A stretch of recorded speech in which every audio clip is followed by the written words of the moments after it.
పతిం విశ్వస్యాత్మేశ్వరగం శాశ్వతగం శివమచ్యుతం. భగవంతుడు నిజానికి లోకంలో అందరికీ పతి. ఎందుకు బెంగెట్టుకుంటావు? నీకు సంతానము కలగకుండా అడ్డొచ్చిన పాపాన్ని దహించడానికి నేనున్నాను కదా. నా వంక చూసి ప్రార్థన చెయ్యి, బుద్ధినిచ్చాను కదా, నన్ను అడుగమ్మా, ఉదారంగా ఇస్తాను. ఎందుకు ఏడుస్తావు? పుట్టు గొడ్రాళ్లకు బిడ్డలిచే గోవిందుడే వేడుకొందామా అని అన్నమాచార్యులు వారు అనరు. కాబట్టి నన్ను నమ్ముకో, పిల్లలు కలుగుతారని. చేబంతి తప్పెబడనది ప్రాబల్యముతోడవచ్చి భవనము వెనుకన్ మీ బిడ్డ జలకమాడగా మీ బిడ్డడు వలువలు తెచ్చే నెలతక తగునే. మా బిడ్డ ఏదో పెరట్లోకి వెళ్ళి స్నానాల గదిలో స్నానం చేస్తోంది. ఆ బట్టలన్నీ విప్పి తీసుకెళ్ళి ఆ తడికి మీద వేసుకుంది. నీ కొడుకు బంతి కావాలని మా ఇంటి పెరట్లోకి విసిరి మిగిలిన పిల్లలు ఆడుకుంటుంటే వాళ్ళందరినీ ఉండంటారా, నేను తీసుకొస్తాను బంతి అని చెప్పి వీడొక్కడు మా ఇంట్లో పెరట్లోకి వచ్చి ఆ బట్టలన్నీ పట్టుకుపోయాడు. ఆ పిల్ల స్నానం చేసిన తర్వాత బట్టలు లేవు.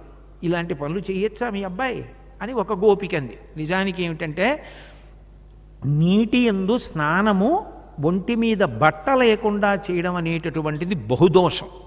అటువంటి వారు చేసిన పూజలకి వ్రతానికి భగవంతుడు ఎలా ఇస్తాడు ఫలితం? ఆయనే చెప్పాడు గోపికావస్త్రాపహరణ ఘట్టంలో, శృంగారవతులార సిగ్గేల మిముగూడి చిన్ననాటని గోలె పెరిగినాడ ఎరుగనే మీలోన ఎన్నడునున్నాడ నేను చూడని మర్మమేది కలదు వ్రతనిష్టలయ్యుండి వలువలు దాల్చక నీట జొత్తురి మేరి నియతి తప్పి కాత్యాయనీదేవి కళ్ళచేయుట కాక ఈ రీతి నోచువారిందుకలరు వ్రతఫలంబు మీరు వలచిన చక్కగా ఇంతులెల్ల చేతులెత్తి మ్రొక్కిచి చేరి పుచ్చుకొనుడు చీరలు సిగ్గుతో వాడనేల ఎగ్గులాడనేలా అని అడిగాడు ఆ గోపికావస్త్రాపహరణ ఘట్టంలో.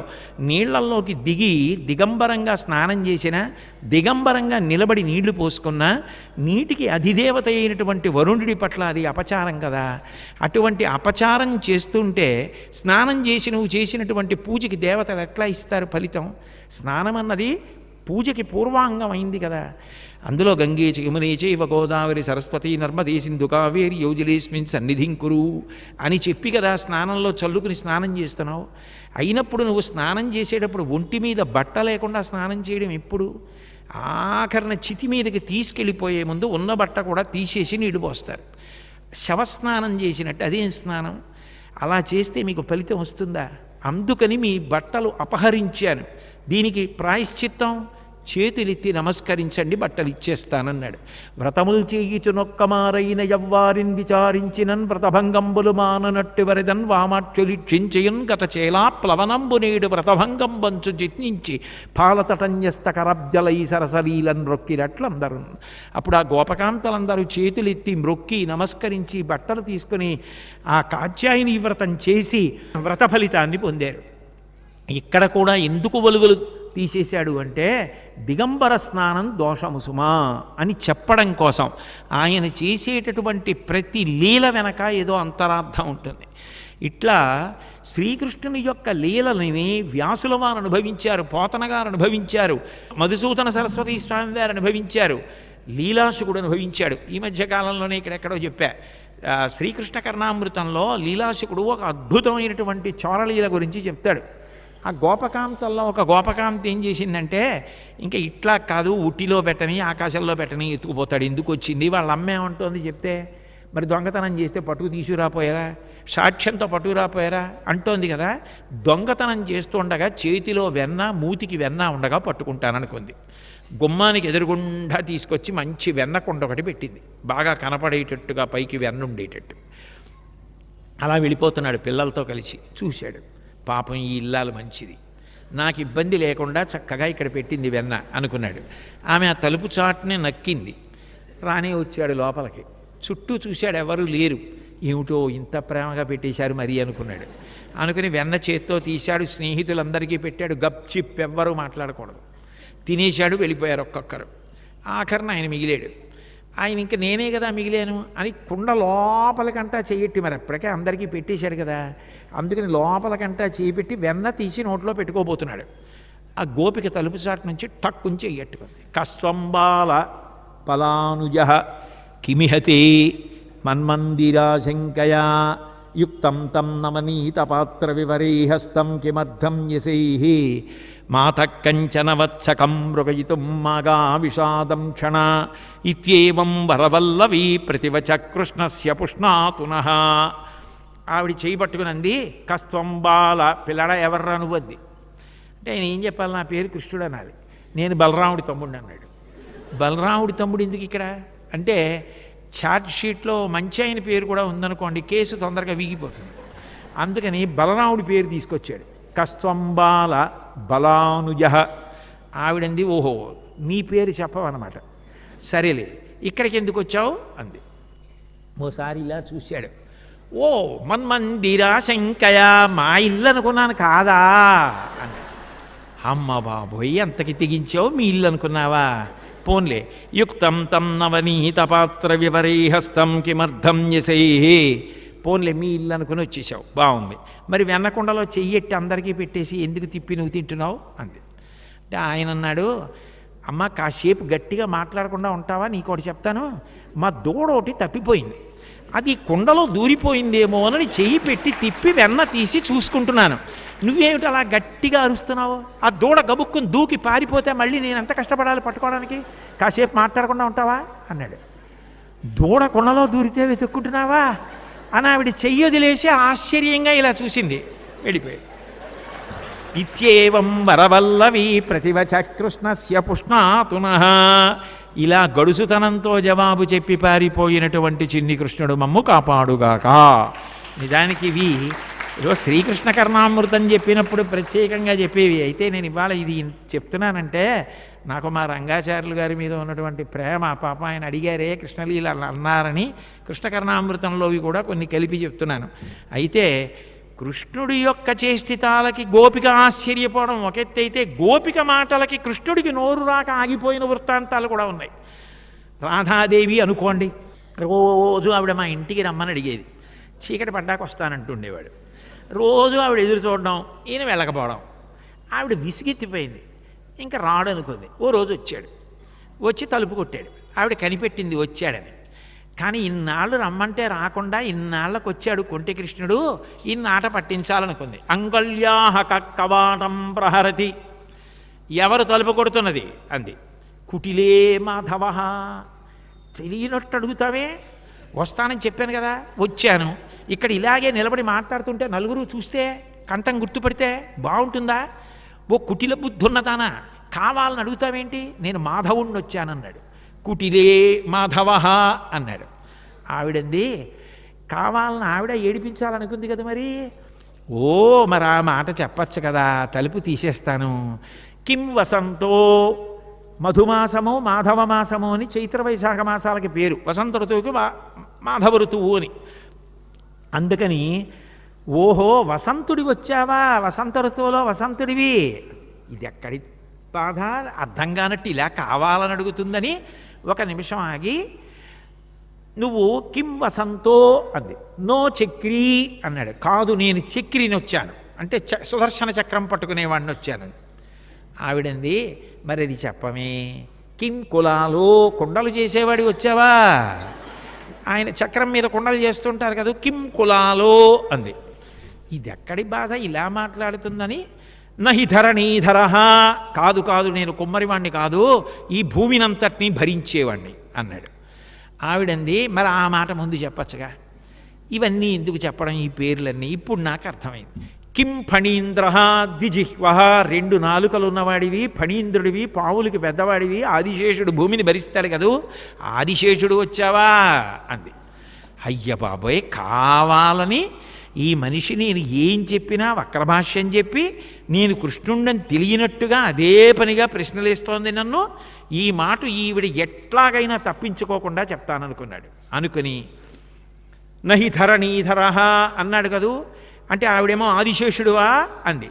అందుకని ఇప్పుడు అన్నాడు, కాదు ఘోరాహిమర్దీ, నేను భయంకరమైనటువంటి కాళీయుడనేటటువంటి పాముని మర్దించిన వాడిని. ఇంకెవరున్నారు?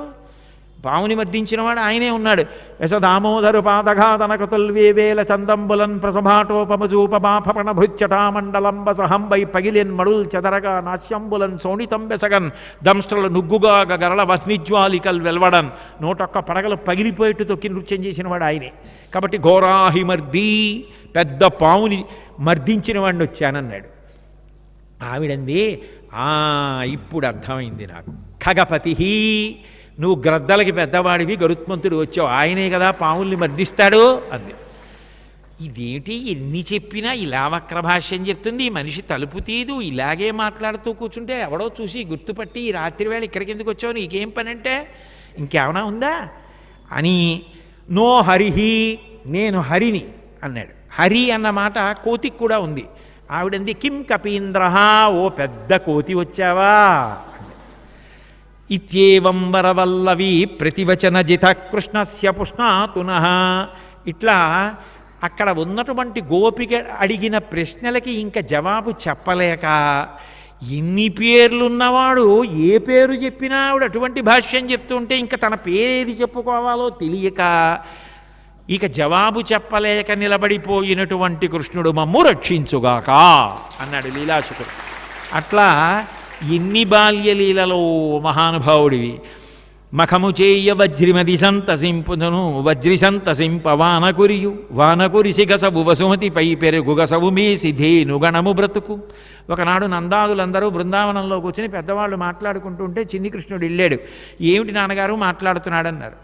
ఏమీ లేదురా అబ్బాయి, ప్రతి సంవత్సరం మనం ఇంద్రుడికి యాగం చేస్తాం. ఇంద్రుడికి యాగం చేస్తే ఇంద్రుడు వర్షాధిపతి కాబట్టి వర్షం కురిపిస్తాడు. వర్షం పడితే భూమి మీద పంట పెరుగుతుంది, పంట పెరిగితే గడ్డి వస్తుంది, గడ్డి వస్తే ఆవులు తింటాయి, ఆవులు తింటే పాలిస్తాయి, పాలిస్తే పెరుగు నెయ్యి వస్తాయి, మన ఐశ్వర్యం పెరుగుతుంది. దీనికి కారణమైన వర్షాధిపతి అయిన ఇంద్రుడికి యజ్ఞం చేస్తాం. ఈ సంవత్సరం కూడా అటువంటి యజ్ఞం చేద్దాం అనుకుంటున్నాం అన్నాడు. అంటే ఆయన అన్నాడు, నాన్నగారు నేను కాదనను, కానీ ఇంద్రుడికి ఎందుకండి యజ్ఞం, గోవర్ధనగిరికి చేద్దామన్నాడు. అదేమిట్రా అన్నాడు నందుడు. అంటే ఇంద్రుడికి ఎందుకు చెయ్యొద్దన్నాడంటే ఇంద్రుడికి యజ్ఞం చేయకూడదని కాదు, ఇంద్రుడు చాలా గర్వాన్ని పొంది భగవంతుడిచ్చిన అధికారంతో నేను వర్షాన్ని కురిపిస్తున్నానన్న విషయాన్ని మరిచిపోయి నా అంతవాణ్ణి నేను అనుకుంటున్నాడు. ఆయనకి పాఠం చెప్పాలనుకున్నాడు చిన్ని కృష్ణుడు.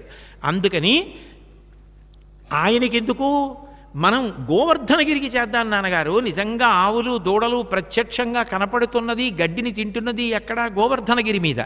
మీరు అనుకుంటున్నారు కానీ గోవర్ధనగిరి యందు అంతర్లీనంగా అధిష్టాన దేవత అయిన పురుషుడు ఉన్నాడు. మీరు పశులకు, కొండలకు, బ్రాహ్మణోత్తములకు మఖము చేయించుట మంచి బుద్ధి, ఇంద్రయాగంబునకేమేమి తెప్పింతురబియల్ల తెప్పింపుడరసి మీరు, పాయసము అపూపంబులు సైదపు పిండి వంటలు పప్పు బహురసాన్నములు వండపంపుడు, బహురసాన్నంబులు పెట్టింపుడు బ్రాహ్మణులకు, అచలురై పూజ చేయుడచలమునకు హోమంబు చేయుడు, అధమ చండాల సునక సంతతికి సగిన భక్ష్యముల నిండు, పశువులకు గసవులిండు. ఇంద్రయాగానికి ఏం చేస్తున్నారో అదే చేయండి. పప్పు వండించండి, కూర వండించండి, పచ్చడి వండించండి, పాయసం వండించండి, గార్లు బొబ్బట్లు అన్నీ వండించండి. ఇంద్రుడికి హోమం కాదు, ఇవన్నీ పట్టుకెళ్ళి గోవర్ధనగిరి మీద పోసేయండి. మీరు చూస్తుండగా గోవర్ధనగిరిలోంచి అధిష్టాన పురుషుడు పైకి లేస్తాడు, తింటాడు, మీరు చూస్తుండండి, సంతోషిస్తాడు. వినుడీ శైలము కామరూపి మనలన్ మన్నించు కలులన్ భంజించు, ఆజ్యాన్నముల్ మనమిప్పించిన ఆహరించు, అనుకంపాతిశయంబు మనపై చేయునంచున్ వనజక్షుండు నమస్కరించి గిరికిన్ వందారు మందారుడై. నాన్నగారండి చూడండి, ఆ గోవర్ధనగిరి చాలా గొప్పవాడు, ఆయన మన ఎంతో అనుగ్రహం చూపిస్తాడని చెప్పి, వినుడీ శైలము కామరూపి మనలన్ మన్నించు కలులన్ భంజించు, ఆజ్యాన్నముల్ మనమిప్పించిన ఆహరించు. మనం నేతి బువ్వలు పెడితే తింటాడు నాన్నగారు గోవర్ధనగిరి. అనుకంపాతిశయంబు చేస మనపై నంచున్ సగోపాలుండై వనజాక్షుండు నమస్కరించి గిరికిన్ వందారు మందారుడై. ఆ గోపకాంతలు గోపాలబాలురు అందరితో కలిసి గోవర్ధనగిరికి నమస్కారం చేసి ఇవన్నీ తీసుకెళ్ళి అక్కడ పోయించేశాడు. అందులోంచి తానే గోవర్ధనగిరి అధిష్టాన దేవతగా పైకొచ్చాడు, తింటున్నాడు. వాళ్ళందరూ పొంగిపోయారు. రండి మనందరం గిరికి ప్రదక్షిణం చేద్దామన్నాడు. బహుశా మొదటి గిరి ప్రదక్షిణం ఆయనేలా ఉంది, ప్రవేశపెట్టింది. పాటించి గాన విద్య పాటవమున పాటించి గాన విద్య పాటవమున తేరు లెక్కి బహుతానములన్ పాటల గంధులు పాటలు పాడిరి విరోధి పాటనుడనుచున్. కొంతమంది గిరి ప్రదక్షిణం చేయలేని వాళ్ళు రథాలెక్కారు, ఆవులు దూడలు ఆబోతులు అన్నీ కూడా బయలుదేరాయి. తెగగల వాలంబులు అవి ఆ ఎద్దులు కూడా పెద్ద పెద్ద రంకెలు వేస్తూ భూ గగనములు నిండు రంకెలు మిగుల మెరసి ధేను గణము మెల్లన నడిచెన్. ఈ ఆబోతులు, ఆవులు, దూడలు, రథాలు, గుర్రాలు వీటన్నింటితోటి కృష్ణుడి యొక్క పరివారం అంతా గోవర్ధనగిరికి ప్రదక్షిణం చేస్తున్నారు. ఇంద్రుడు చూశాడు, ప్రతి సంవత్సరం నాకు యాగం చేసేవాళ్ళు యాగం చేయడం మానేశారు. పెరుగుల్ నీతులు త్రావి భువి నాభీరుల్ మదాభీరులై గిరిసంఘాత కఠోర పత్రదళన క్రీడా సమారంభ దుర్భర దంభోళిధరున్ పురంధరుననున్ పాటించి పూజింపక గిరికిన్ పూజలు చేసిపోయిరిదిపో కృష్ణుండు ప్రేరేపకన్. బాగా పెరుగులు నేతులు తావి కొవ్వి నాకు చెయ్యవలసిన యాగం మానేసి వాళ్ళు గోవర్ధనగిరికి యాగం చేశారు. వీళ్ళ సంగతి చెప్తాననుకున్నాడు. ఉజ్జత్ సంపద నమ్మినంత తనయోద్యోగంబులం వెర్రులై మధ్యాగంబు విసర్జనీయమనిరీమర్చుల్ వడిన్మీరు మీ విద్యుద్వల్లులుగా పితాడనములను వేధించి గోవుల్ జనుల్ సద్యో మృత్యువు పొంద రాల్కురియుడి శౌర్యంబవార్యంబుగన్.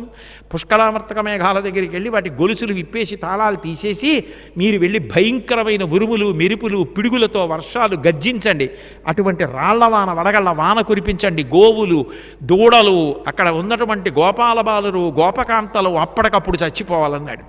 భయంకరమైనటువంటి వర్షం, మెరుపులు, పిడుగులు, దూడలు అరుస్తున్నాయి, మోరలు చాచి ఎద్దులు అరుస్తున్నాయి. వాళ్ళు నీ వల్ల మేము యాగం మార్చాం, ఈ దుష్ఫలితం వచ్చిందని అనరు. మంచి అయినా చెడైనా కృష్ణుణ్ణే ఆశ్రయిస్తారు. ఈ విరుములు, ఈ మెరుపులు, ఈ యశనుల ఘోషములను, ఈ జలధారల్ నీయాన మున్నిరుంగము కుయ్యాళింపగదయ్య గుణరత్న నిధి. ఇంతకు ముందు ఎప్పుడు మేము ఇటువంటి ఉరుములు చూడలేదు, మెరుపులు చూడలేదు, పుడిగులు చూడలేదు, వాన చూడలేదు. ఏమిటిది కృష్ణ, నువ్వే కాపాడమన్నారు. ఆయన మిమ్మల్ని నేను ఎక్కడికో తీసుకెడతాను రండి అనలేదు. బాలుండాడుచునాత పత్రమని సంభావించి పోగొత్తి కెంగేలం దాల్చిన లీలలే నగవతో కృష్ణుండు తానం మహాశైలమ్మున్ వలకేల దాల్చి విపుల ఛత్రంబుగా పట్టె తద్భీలాభ్రచ్యుత దుశ్శిలాచకిత గోపీ గోప గోపంక్తికిన్. పిల్లవాడు ఆడుకుంటూ పరిగెడుతూ అక్కడ పూల మొక్కకున్నటువంటి పువ్వుని కోసేసి హేళగా పట్టుకుని పరిగెత్తినట్టు గోవర్ధనగిరిని పెల్లగించి చిటికిన వేలి మీద పట్టుకుని పైకెత్తి 7 రాత్రులు 7 పగళ్ళు పట్టుకున్నాడు. పట్టుకుని లోపలికి వెడితే కొండ వదిలేస్తే నజ్జైపోతాను, నమ్మకండి, బయట ఉండండి అని చెప్పి ఉండిపోయిన వాళ్ళని బంధువులారా రండని పిలిచాడు. బాలుండి తడు కొండ దొడ్డది మహాభారంబు సైరింపగా జాలండోజని దీని కింద నిలువంచింతింపగా బోలది శైలాంబోనిధి జంతు సంయుత ధరా చక్రంబు పైబడ్డ నాకేలల్లాడదు బంధులార నిలుడీ క్రిందన్ ప్రమోదంబునన్. పర్వతాలతో, సముద్రాలతో, నదులతో భూమండలం అంతా వచ్చి పడిపోయిన ఈ గోవర్ధనగిరి చెక్కు చెదరదు. బంధువులారా రండి, లోపల ఉండండి అని చెప్పి అందరినీ కూడా లోపలికి పిలిచాడు. హరిదోర్దండముగాను గొబ్బ శిఖరం బాలంబె ముక్తావళుల్ పరగంజారుడితోయ బిందువులు గోపాలాంగనాపాంగహాసరుచుల్ రత్న చెయంబుగాక అచల ఛత్రంబు శోభిల్లే తత్కిరిబిద్దుర్మదభంజియై జలధిరక్లిన్న ప్రజారంజియై. ఆ చిటికిన వేలి మీద ఎత్తి పట్టుకుంటే శ్రీకృష్ణ పరమాత్మ యొక్క చెయ్యే కర్ర, ఆ పైన ఉన్న శిఖరం గుబ్బ, వాననీరు 4 వైపుల నుంచి పడుతుంటే ముత్యాల సరాలు, లోపల ఉన్న గోపకాంతల నవ్వులే రత్నాలతో అలంకారం చేసినటువంటి అలంకారాలు. 7 రాత్రులు 7 పగళ్ళు తన చూపుల చేత అందరినీ పోషించాడు. కురిపించి కురిపించి కురిపించి వర్షం ఆఖరికి విసుగెత్తిపోయి ఇక మనం ఏమీ చెయ్యలేం, కృష్ణుడిని ఒక దూడని చంపలేకపోయామని ఇంద్రుడు మేఘాల్ని తీసుకుని వెనక్కి వెళ్ళిపోయి అప్పుడు అర్థం చేసుకున్నాడు, ఈయన సామాన్యుడు కాడు, సాక్షాత్ పరబ్రహ్మమే. అందుకే కన్నులు తెరవడి కనిచిన్ని పాపడై దానవి చనుబాలు త్రవి చంపే 3వ నెల నాడు ముద్దుల కుర్రడై కోపించి శకటం ముకుల ద్రోసే ఏడాది కుర్రడై ఎగచి తృణావర్తు మెడపట్టుకుని చీరి మృతుని చేసే తల్లి వెన్నెల కొలై తనురోల కట్టంగా పుత్రుడై మద్దుల కూలద్రోసే పశుల గ్రేపుల కాచు చుబకుని చీరే. ఈయన సామాన్యుడా, ఇతడు కేవలమనుజుడే, ఎంచి చూడా ఎంతమంది రాక్షసుల్ని సంహరించారని చెప్పి అందరూ పొంగిపోతుంటే అప్పుడు ఇంద్రుడు కామధేనువుని, అదితిని, ఐరావత దిగ్గజం ఆకాశగంగా జలాల్ని స్వర్ణకలశంలో తీసుకుని వస్తే అక్కడే కూర్చుని ఉన్నటువంటి చిన్ని కృష్ణుడి మీద ఆ కలశలతో నీళ్లు పోసి కామధేనువు పోసి అదితి సంతోషిస్తుండగా సురభిక్షీరములన్ సురద్విపమహాశుండాలతానీత నిర్జర గంగాంబువులన్ విలింప జననీ సన్మౌని సంఘంబుతో సురనాదుండభిషిక్తు చేసి పలికెన్ సొంపార గోవిందుండంచు రణక్రాంత విపక్షు తోయజ జలాక్షున్ సాధు సంరక్షణున్. ఆ కామధేనువు యొక్క పాలతోటి ఆకాశగంగా జలాలు ఆ ఐరావతం తీసుకొచ్చిన కలశతోటి చిన్ని కృష్ణుడి మీద పోసి నోరు లేనటువంటి ఆవుల్ని దూడల్ని కూడా కాపాడావు కృష్ణ. నోరున్న వాళ్ళు కష్టం వస్తే మనుషులు అడుగుతారు, నా జాతి సంతతి ఎవరిని అడుగుతుంది, వాటిని కూడా ఒక దూడ మరణించకుండా కాపాడావు. గోవుల్ని కాపాడిన వాడివి కాబట్టి గోవిందా అన్న నామంతో పట్టాభిషేకం చేస్తున్నానని ఇంద్రుడు ఆ రోజున ఆకాశగంగా జలాలతోటి కామధేనువు పాలతోటి నీళ్లు పోశాట. అందుకే ఇప్పటికీ గోవిందనామముల్ గొంతెత్తి పాడుచు కొండెక్కు భక్తుల గుంపులొకట. ఆ వేడుకొండల వాడి దగ్గరికి వెడితే ఆ గోవిందనామని చెప్తూ వెడతారు.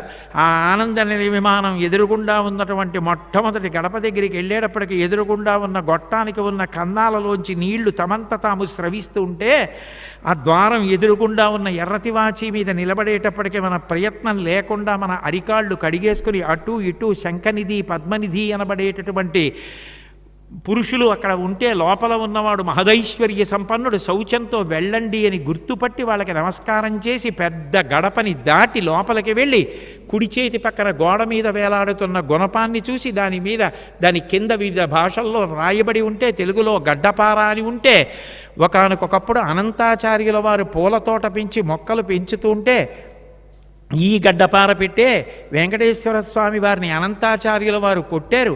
పిల్లాడివి నువ్వు ఎందుకు అడ్డొస్తున్నావు అని చెప్పి ఆ అనంతాచార్యుల వారు వెంకటేశ్వర స్వామి వారిని తోసేసి ఇంకా వినకుండా మట్టి తట్ట తీసుకొచ్చి సహాయం చేస్తున్నాడని పిల్లవాడి రూపంలో ఉన్న వెంకటేశ్వర స్వామిని గుర్తుపట్టక వెంటపడితే ఆయన 4 వీధుల్లో పరిగెడితే ఈ అనంతాచార్యుల వారు కూడా పరిగెత్తి ఆనంద నిలయ విమానంలోకి పారిపోతున్న పిల్లాడిని చూసి పారిపోతున్నాడని చేతిలో గుణపం విసిరేస్తే ఆ గుణపం వచ్చి వెంకటేశ్వర స్వామి గడ్డానికి తగిలి గడ్డం పగిలి నెత్తురు కారుతూ లోపలికెళ్ళి పద్మపీఠం మీద నించుంటే సాయంకాలం అర్చన చేయడానికి వచ్చిన అర్చకులు చూసి ఈ గడ్డం పగిలి నెత్తురేమిటని ఆశ్చర్యపోతే వెంకటేశ్వరుడు మాట్లాడి, నా ప్రియభక్తుడైన అనంతాచార్యుల వారు కొట్టాడు కాబట్టి గడ్డానికి ఎప్పుడూ పచ్చకర్పూరపు చుక్క పెట్టండి, వచ్చిన భక్తులు తలుచుకుని పొంగిపోతే నేను ఆనందపడతానని ఇప్పటికీ పచ్చకర్పూరం పెట్టుకుంటాడు. అదిగో ఆ తగిలిన గుణపం ఇదేనని చెప్పి పక్కనున్న మనవడికి మనవరాలికి చెప్పి కొంచెం ముందుకెళ్ళేటప్పటికి ఎడం పక్కన వెంకటపతి రాయలు, అచ్యుతరాయలు, వరదాజీ అమ్మాని, కుడి పక్కన కృష్ణదేవరాయలు, తిరుమలదేవి, చిన్నాదేవి అంచెలంచెల ఘంటామంటపాన్ని కట్టుకుని గంట విని అన్నం తినేవాట మహానుభావుడు, సాహితీ సవరాంగణ సార్వభౌముడు, లలిత కళాప్రియుడు, కవి పండిత కోవిదుడు, విద్వత్కవి అని రాయల వారికి నమస్కారం చేసుకుని ముందుకెళ్ళి రంగనాయకుల మంటపంలోకి వెళ్ళి అక్కడ ఉన్న ఆదిశేషుడికి ప్రదక్షిణం చేసి బయటకు వచ్చి రంగనాయకుల మంటపం పక్క నుంచి వెడుతుంటే ఆ ఇత్తడి చతురస్రాకారంలో ఉన్న తడికెల్లాంటి వాటిల్లో వాళ్ళ వ్యాపార సంస్థలకు సంబంధించినటువంటి అట్టముక్కలు నాణేలు తోసేసిన భక్తుల యొక్క అమాయకత్వాన్ని చూసి ముందుకెళ్ళి కుడి చేతి పక్కకి తిరిగి మళ్ళీ కుడి పక్కకి తిరిగితే ఎడం పక్కన కళ్యాణ మంటపం, అందులో ఒక పెద్ద ఆసనం, ఓ చిన్న ఆసనం.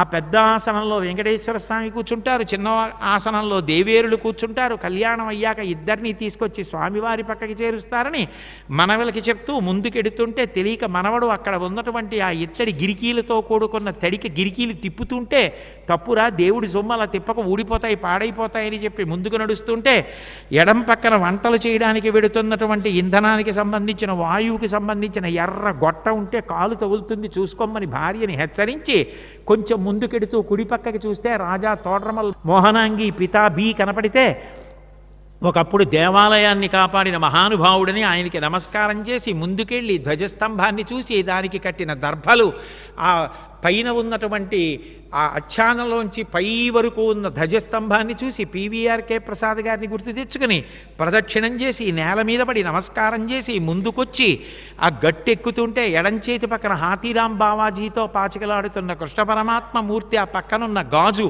కిటికీలో కనపడితే యువతల పక్కన కుడి చేతి వైపు పట్టాభిషేకమైన రామచంద్రమూర్తి కనపడితే వింజామరలు వీస్తున్నటువంటి లక్ష్మణ భరత శత్రుఘ్నులు సీతమ్మ వాటిని చూసి ఎదురుగుండా చూసేటప్పటికే అద్దాల పేటికలో రంగనాథస్వామి పడుకుని కనపడితే ఆనందపడిపోయి యువతల పక్కకొస్తే ఎడం పక్కన ఉన్న చిన్న గుడిలో ఆకుపచ్చ పట్టుపంచ ఎర్రటి అంచుతో ఉన్నది కట్టుకున్న వరదరాజస్వామి, లోపల వెంకటేశ్వరుడు, ఇక్కడ రంగనాథస్వామి, ఇక్కడ కంచి వరదరాజులు, మూడు కలిపి ఒక త్రికోణం అనుకుని మనవలకి చెప్పి నమస్కారం చేసి ఆ తలుపులోంచి లోపలికెడితే రెక్కలు విప్పినటువంటి గరుత్మంతుడు కనపడితే ఆయనకు నమస్కారం చేసి ఎదురుగుండా ఉన్నటువంటి గీతలు గీసినట్టుగా ఉన్నటువంటి కొయ్య బల్ల మీదకి ఎక్కుతూ లోపలికి వెడుతుంటే ఆ ఎదురుగుండా ఉన్న ఆయన పిల్లాన్ని భుజం మీద పెట్టుకుంటే, అయ్యా దయచేసి పిల్లాన్ని దింపండి కనపట్టలేదంటే, పిల్లాన్ని దింపేటప్పటికీ ఎదురుగుండా అంత ఎత్తున వెంకటేశ్వర స్వామి ఆ వజ్ర వైఢూర్యాలతో కూడుకున్నటువంటి కిరీటం, రంగురంగుల పూలతో ఆ కిరీటం మించి పక్కలకి దింపినటువంటి తోమాల